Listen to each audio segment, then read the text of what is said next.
Hello my YouTube family. আজ ভিডিওর topic হলো কৃষি লোন কী করে করবে। কৃষি লোন করার জন্য সর্বপ্রথম আপনাদের নিকটবর্তী ব্যাংকের ম্যানেজারের সঙ্গে যোগাযোগ করতে হবে। আর সাথে যেই ডকুমেন্টসগুলো নিয়ে যেতে হবে সেই ডকুমেন্টস সম্বন্ধে আমি আজকে আপনাদের সামনে আলোচনা করব।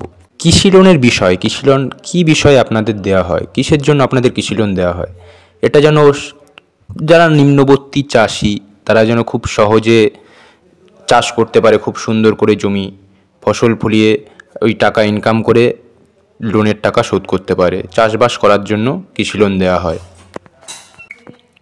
বিঘা প্রতি কৃষি লোনের টাকা দেওয়া হয়। যেমন আপনার 1 বিঘা জমি থাকলে 10 থেকে প্রায় 30,000 টাকার মতো পাবে। 2 বিঘা থাকলে প্রায় 50,000 টাকার মতো লোন পাওয়া সম্ভব। এবার আপনাদের ব্যাংকের ম্যানেজার কীরকম কী আপনাদের দেবে সেটা আপনাদের ব্যাংকের ম্যানেজারের ওপর ডিপেন্ড করে।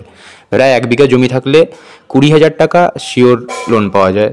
এটা আমি আমার নিকটবর্তী ব্যাংকে যে আলোচনা করেছি তাই আপনাদের সাথে শেয়ার করলাম। এবার আলোচনা করব কৃষি লোন করতে কী কী ডকুমেন্টস লাগবে। প্রথমে যার জমি তার আধার কার্ড নিয়ে জেরক্স নিয়ে যেতে হবে, প্যান কার্ডের জেরক্স, ভোটার কার্ডের জেরক্স, ব্যাংকের পাসবুকের জেরক্স ও ফটো দুটো ও জমির পর্চার জেরক্স নিয়ে যেতে হবে। ও তার সাথে লাগবে তোমার মোবাইল নাম্বার। ধন্যবাদ। আমার চ্যানেলটা সাবস্ক্রাইব করুন। এই ধরনের টপিক আরও জানার জন্য কমেন্ট করুন। লাইক কমেন্ট শেয়ার করে আমাকে আরও উন্নত পর্যায়ে পৌঁছে দিন। আপনাদের ভালোবাসা থাকলে লাইফে আমি অনেক উপরে যেতে পারবো। নমস্কার।